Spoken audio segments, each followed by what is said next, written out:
మిమ్మల్ని రానిస్తలేరా బయటికి? ఎందుకు? చుట్టూ లాకేసారా? చుట్టూ లాకేశారు. అదే గేట్ లాకేశారు, ఈ గేట్ లాకేశారు. రావద్దా మీరు బయటికి రావద్దు? మీ సమస్యల కోసం ఎవరు కొట్లాడవద్దు.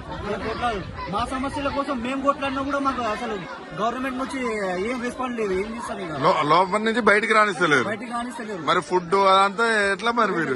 వాళ్ళే ఫుడ్ అని తెచ్చి చేస్తారు మమ్మల్ని. ఏం చెప్తారు రేవంత్ రెడ్డికి? ఏం చెప్తారు రేవంత్ రెడ్డికి? ఏం చెప్తాం? అలాంటి దగా కుట్ర పన్నిన రేవంత్ రెడ్డికి నేను ఒకటే చెప్పదలుచుకున్నా, మీలాంటి నియంత్రిత గవర్నమెంట్ గతంలో కాదు కదా, ఇంకో 70 కాదు 100 సంవత్సరాలు వచ్చినా మీలాంటి నియంత్రితగా ఉన్న గవర్నమెంట్ ఇక్కడ ఎప్పటికీ రాదు. ఇలాంటి దగాకోరు 420 హామీలు ఇచ్చేసి అందరినీ నమ్మబలికి గవర్నమెంట్ తీసుకొచ్చావు. మమ్మల్ని కూడా నమ్మబలికావు. మమ్మల్ని కూడా మీ 2 లక్షల ఉద్యోగాలు ఇచ్చేసినాం అంటున్నారు. 78,000 ఆల్రెడీ పూర్తి చేసినాం అంటున్నారు. 2 లక్షల ఉద్యోగాలు కదా వాళ్ళ గవర్నమెంట్ వచ్చిన తర్వాత ఆర్థిక శాఖ పొందింది జస్ట్ 5,000 ఉద్యోగాలు మాత్రమే. ఆ 60,000 ఉద్యోగాలు గత ప్రభుత్వము ఏదో ఫిలిప్ చేసి వీళ్ళంతా జస్ట్ బీఫామ్ ఇవ్వడం వల్లనే ఏదో 60,000 ఉద్యోగాలు కలిపేసి ఏం చెప్తారు? రాహుల్ గాంధీకి ఏం చెప్తారు?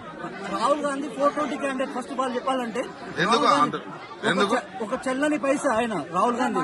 ఎందుకట్లా చెల్లని పైసా అంటే ఆల్రెడీ తెలుసు దేశం మొత్తంలో ఆల్రెడీ రాహుల్ గాంధీ ఏంటనేది.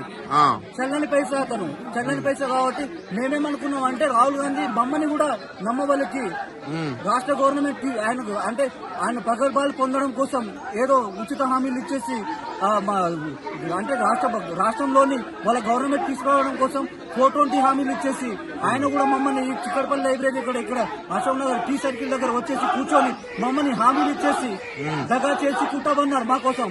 అంటే ఆ రోజు మేధావులు ఎవరైతే కాంగ్రెస్ ని అధికారంలో తీసుకురమ్మన్నారో ఆకునూరు మురళి కావచ్చు, బల్మూరు వెంకట్ కావచ్చు, ఇంకా కోదండరామ్ కావచ్చు, వీళ్ళందరూ మాట్లాడతలేరు. ఇప్పుడు ఏం చెప్తారు? అంటే ఆకునూరు మురళి కానీ ఈ కోదండరామ్ సార్ కానీ ఏమనుకున్నామంటే వీళ్ళు నీతి నిజాయితీతో కూడుకున్న క్యాండిడేట్లు అనుకున్నాం. వీళ్ళు కూడా మమ్మల్ని వాడుకొని మమ్మల్ని యూజ్ చేసుకుని తర్వాత వాళ్ళు పదవులు పొందుతారనే విషయం మాకు తర్వాత తెలిసింది. ఈ 2 సంవత్సరాల తర్వాత మాకు తెలిసింది ఏంటనేది వాళ్ళు అసలు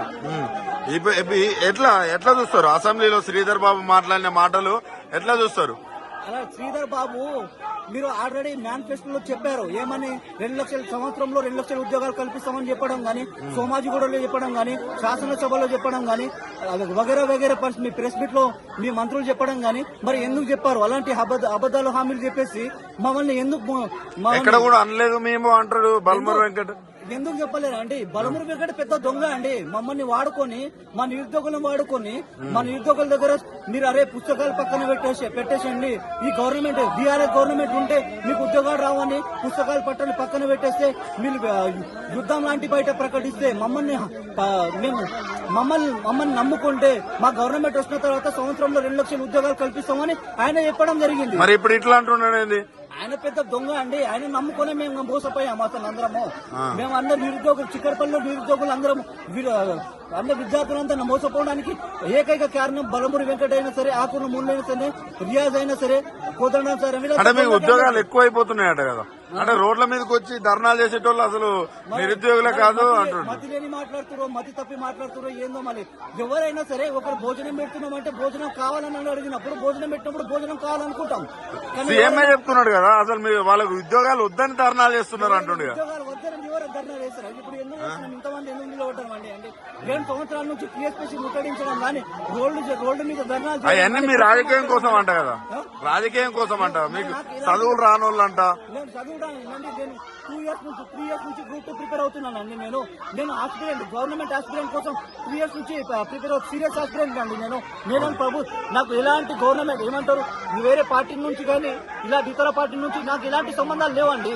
నేను అంటే ఎవరు రోడ్డు మీద వచ్చినా గానీ లేదా గవర్నమెంట్ అగ్నెస్ట్ మాట్లాడితే వేరే పార్టీకి సంబంధించే క్యాండిడేట్లని ఎట్లా మీరు దాన్ని ఎలా చెప్పగలుగుతారో మాకు అర్థం కావట్లేదు. ఫస్ట్ ఆఫ్ ఆల్ చదువుతున్నాం పొట్టగూటి కోసం ఇక్కడ వచ్చి మా పేరెంట్స్ మా సంతోషం కోసం అని వీళ్ళు రేపు భవిష్యత్తు వీళ్ళు మంచిగా ఉండాలి, రేపు మా లెక్క వీళ్ళు కావద్దని చెప్పి మమ్మల్ని పల్లెలు ఇచ్చిపెట్టి ఎక్కడనో పట్టణానికి పంపించి ఇంత కష్టపడి చదివిపిస్తుంటే లాస్ట్కి వచ్చేసరికి నోటిఫికేషన్ లేవు, ఏమి లేవు, రోడ్ల మీద తిరుగుకుంటా తిండి లేక తికాణం లేక వాళ్ళ వాళ్ళు అక్కడ బాధపడుతున్నారు. ఎప్పుడు వస్తాయో తెలియని నోటిఫికేషన్ల కోసం మేము ఇప్పుడు అహర్నిశలు కష్టపడి చదువుతుంటే నోటిఫికేషన్లు రిలీజ్ చేస్తలేరు కాబట్టి మాకు వెంటనే నోటిఫికేషన్లు రిలీజ్ చేయాలి.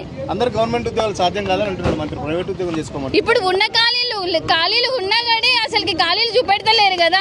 గత ప్రభుత్వం రిలీజ్ చేసిన జాబ్లనే ఇప్పుడు రిటర్న్ మళ్ళీ ఇవి మేము రిలీజ్ చేసినామని చెప్తున్నారు తప్ప ఈ ప్రభుత్వం మాత్రం మాకైతే నోటిఫికేషన్లు మాత్రం రిలీజ్ చేయాలి.